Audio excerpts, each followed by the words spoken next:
Nikon czy Fujifilm?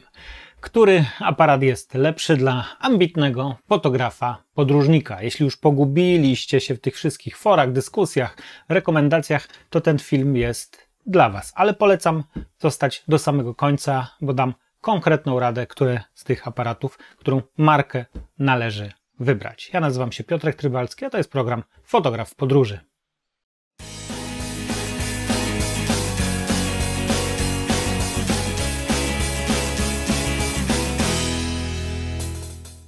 Nikonem fotografuję już grubo ponad 25 lat. Przeszedłem przez wszystkie analogi, cyfry pierwsze, kończyłem na bezlusterkowcach, ale miałem taki okres, był taki okres, przez kilka dobrych lat fotografowałem Fuji X-T10, świetnym, małym aparacikiem, który służył mi jako główny aparat reportersko-streetowy, aparat, który zawsze miałem przy sobie. Dlaczego zdradziłem Nikona i dlaczego zacząłem fotografować Fuji? Powód był absolutnie jeden, najważniejszy. Wielkość. Po prostu ten aparat był malutki, a wtedy fotografowałem właśnie D610, wielką kolumbryną, ciężką jak fix, która nomen omen jest absolutnie świetnym aparatem. Zrobiłem mnóstwo dobrych zdjęć konkursowych, no po prostu petarda. Przesiadłem się na Fuji z tego względu, że tak jak wspomniałem, aparat był mały i to był tak naprawdę główny argument za tym, żeby po prostu kupić sobie bezlusterkowego X-T10. Dlaczego bezlusterkowego? O tym mówię tutaj w filmie. Możesz sobie kliknąć i dowiedzieć się dlaczego moim zdaniem bezlusterkowce są o niebo lepsze od lustrzanek. I do lustrzanek nie planuję już powracać. No więc kupiłem sobie tego X-T10 po to, żeby fotografować, a potem go sprzedałem.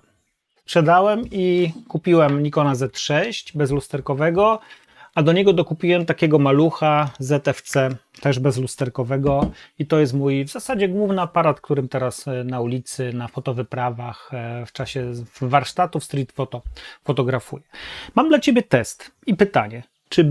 Czy byłabyś w stanie odróżnić zdjęcia, które zostały zrobione Nikonem, tym właśnie ZFC, i Nikonem i Fuji X-T10? Obydwa bezlusterkowce, obydwa malutkie, obydwa niepełnoklatkowe. Zapraszam, sprawdzimy się.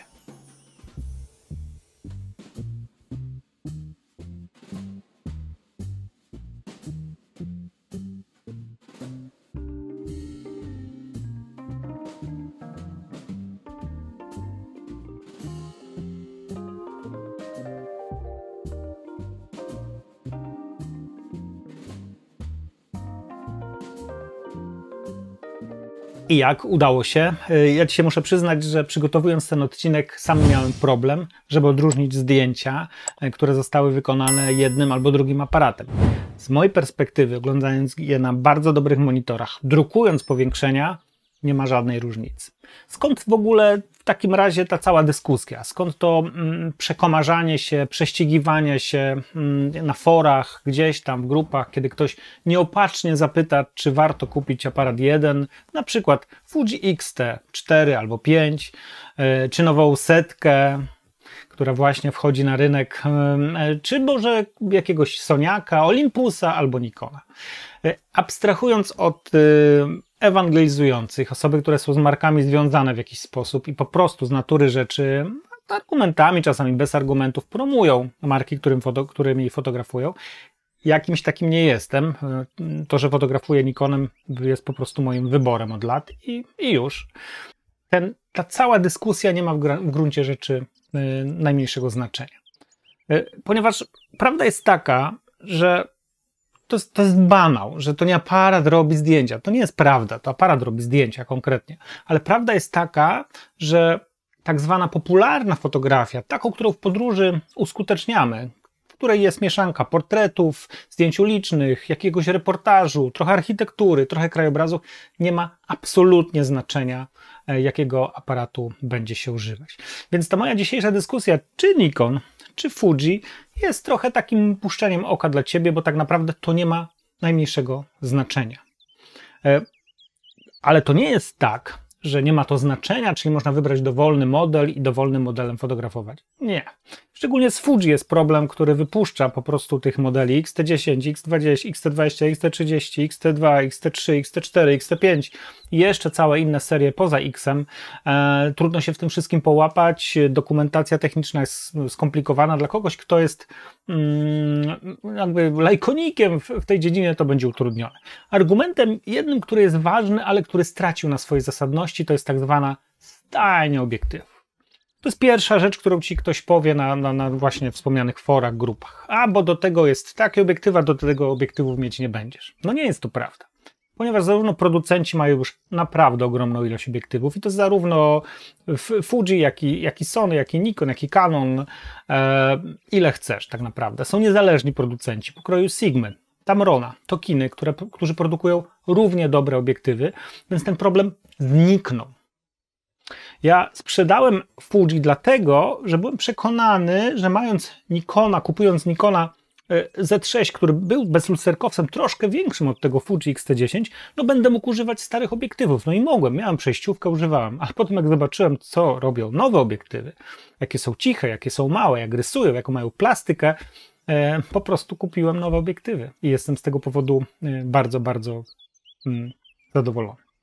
To, co kierowało mną, żeby kupić taki mały aparat fotograficzny, a wcześniej fotografować Fujifilmem X-T10, była wielkość. Kiedyś zdarzyła się taka historia na warsztatach w Wenecji. Ja to wspominam z uśmiechem na ustach. Mianowicie fotografowaliśmy kilka osób ode mnie z grupy, plus mnóstwo turystów. Fotografowaliśmy jedną zamaskowaną panią, która pozowała na placu Świętego Marka, tuż nad wodą, w tle gondolę, no piękne zdjęcia, robiliśmy zdjęcia. No i po tej sesji krótkiej pani zaczęła rozdawać wizytówki. I dostali te wizytówki dwie czy trzy osoby ode mnie z grupy. Ja jej nie dostałem. Nie dostałem, bo ja po prostu stałem z takim małym aparacikiem i robiłem zdjęcia. Dostała koleżanka, która miała dużą lustrzankę, robiła zdjęcie jeszcze z lampą błyskową, bo tam na warsztatach też uczymy się błyskać. Została uznana za profesjonalistkę. To było dla mnie największe wyróżnienie, bo nie ma nic lepszego od tego, żeby małym aparatem sprawiać wrażenie osoby, która absolutnie w żaden sposób nie wiąże się z jakimś profesjonalizmem fotografowania. Bo to niekiedy przełamuje lody, pozwala nam wejść w niektóre miejsca, w których bylibyśmy potraktowani z buta troszeczkę, bo jacyś profesjonaliści, dwa aparaty, kamizelki fotograficzne, obstawieni, obłowieni, próbują nie wiadomo co tam sfotografować, ukraść i tak dalej, i tak dalej. Tak bywa. Ale do czego zmierzam? Jeżeli masz dylemat, czy Nikon, czy Fujifilm, to przedstawię Ci moją taką listę rzeczy, które powinien mieć każdy aparat dla fotografującego podróżnika i tak naprawdę nic więcej, to nie powinno być nic więcej.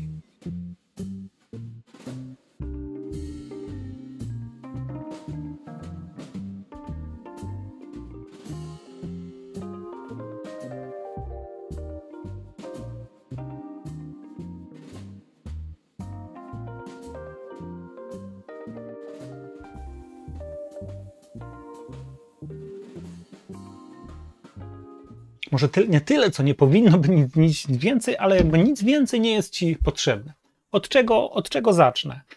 Od tego, co w lustrzankach, w bezlusterkowcach już jest kluczowe, czyli what you see is what you get, czyli widzisz to, co fotografujesz, czego w zwykłych lustrzankach po prostu nie ma. Dopiero po zrobieniu zdjęcia widzisz tak naprawdę, jak to sfotografowałeś, jak się światła układają, jaka jest jasność, ciemność tego obrazu. Małe szumy, stabilizacja obrazu, albo w body, albo w obiektywie, pokrętła na obudowie. To jest coś, co ja uwielbiam, powrót do czasów analogowych, gdzie jestem w stanie ustawić sobie ISO, gdzie jestem w stanie sobie ustawić czas, wszystkie zmiany, przejść z P na M, czyli z A na M, ustawić sobie korekcję obiektywu, korektę ekspozycji, to wszystko jestem w stanie zrobić z poziomu body i to jest dla mnie bardzo, bardzo ważne. Cicha migawka, czyli migawka elektroniczna, dzięki której mogę podejść blisko, mogę fotografować w pomieszczeniach, w których nie wolno, może nie tyle co nie wolno fotografować, a nie powinno się używać dźwięku. teatr albo w jakichś innych. Mogę stanąć blisko kogoś i robić zdjęcie i ten ktoś tego w żaden sposób nie usłyszy. Śledzenie oka. Dla mnie rzecz absolutnie kluczowa. Dla tej rzeczy, dla tego autofokusa bym się pewnie zamienił z lustrzanki na bezlusterkowca, czyli to, że fotografuję, aparat mój łapie głowę, śledzi oko i dzięki temu jestem w stanie po prostu precyzyjnie ustawić ostrość, szczególnie w portretach, ale także w zdjęciach ulicznych. Możliwość wymiany obiektywów to jest absolutnie ważne. Wielkość tych obiektywów, to, że takim malutkim obiektywem, kitowym, prawda, o ogniskowej dla pełnej klatki 24-75 jestem w stanie zrobić wszystko to, 99% zdjęć, które w podróży robię. Ja robię tym aparatem i tym obiektywem. Uszczelniane body, dobrze, rzecz miła, widziana. No i taki aparat, który daje fajną plastykę obrazu. To już jest rzecz bardziej wirtualna, zależy troszeczkę od obiektywów też, ale jest istotna, żeby ten obrazek był po prostu ładny. Dzisiaj, gdybym miał wybierać, to pewnie miałbym ogromny dylemat. Czy wybrać tego małego Nikona, czy wybrać Fujika jakiegoś, na przykład X-T4, X-T5, może troszeczkę są zbyt duże, może te nowe z serii 100, ale jakim kluczem bym podjął decyzję? I to jest już konkretna rada dla Ciebie, jak to mówią youtuberzy, pro tip. Jeśli jesteś zaawansowaną fotografką, fotografem i wiesz, czego chcesz od aparatu, to po prostu weź go do ręki. Zobacz w menu,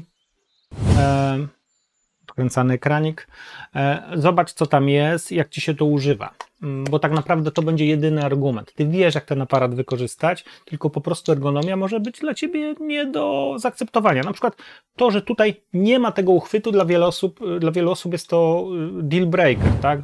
Jedna karta to jest też deal breaker. Ja tego w ogóle nie rozumiem. Aparat jest tak lekki, że ja go trzymam w dwóch palcach, czy tam w ten sposób ja nie potrzebuję uchwytu, ale dla kogoś to może być problemem. Jeśli jesteś osobą początkującą, to po pierwsze, nie daj się zwieść tym, którzy Ci mówią, że ten jest lepszy albo tamten jest gorszy, bo obok małych Nikonów, małych Fujików jest mnóstwo innych małych aparatów i wystarczy popatrzeć na tą rozpiskę, na ten klucz, który napisałem, i tak naprawdę wybór będzie dosyć prosty, ale weź po prostu pod uwagę tylko to, żeby ten aparat był wszechstronny. Co to znaczy wszechstronny? Żebyś mógł nim spełnić większość swoich podróżniczych, fotograficznych wyzwań. Bo nie potrzebujesz Nikona Z9, Z8, czegoś, co będzie robiło nie wiadomo ile klatek na sekundę, będzie wielkie, ciężkie, bo nie fotografujesz sportu zawodowo, nie zarabiasz na zdjęciach, tak zakładam. Więc takie aparaty, które kosztują kilkanaście, kilkadziesiąt tysięcy, do niczego Ci się nie przydadzą. Gwarantuję Ci, że lepszych zdjęć nimi nie zrobisz. Miewam czasami na warsztatach osoby z bardzo drogimi aparatami z absolutnie górnej półki.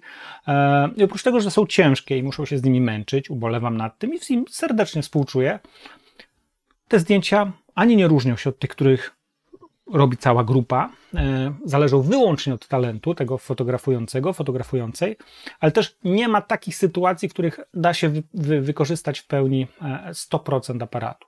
Powiesz, ok, ale może to będzie jedno zdjęcie, którym wykorzystam tą jedną możliwość, tą jedną cechę, którą daje mi aparat. Może będzie, ale to musisz sobie zadać pytanie, czy opłaca się dla kogoś, kto jest fotograficznym amatorem, w rozumieniu amatorsko fotografuje, nie żyje z tego, po prostu jest to pasja, wydawać kilkanaście tysięcy na aparat, który po prostu może kiedyś w jakiś sposób spełni tą jedną rolę i zrobi to jedno zdjęcie, niekoniecznie najlepsze na świecie. Czy nie lepiej kupić sobie dodatkowe obiektywy i mieć większe możliwości żonglowania nimi i podejmowania różnych, powiedzmy, ciekawych wyzwań.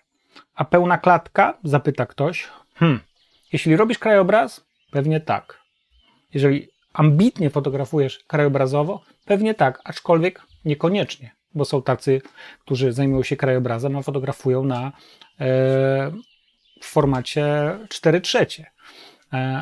Jeżeli po prostu potrzebujesz aparatu do fotografii podróżniczej, do podróżowania z aparatem i chcesz, żeby był nieduży, chcesz się czuć bezpiecznie, chcesz czuć, że nikt na ciebie nie zwraca uwagi, bo jesteś zwykłą amatorką, zwykłym amatorem z jakimś małym srebrnym aparatem, któremu nie daje się, nie aparatowi, ale tobie, żadnej wizytówki, bo jest nieprofesjonalnym, to taka niepełna klatka, czy z Nikona, czy z Fujika będzie dla ciebie.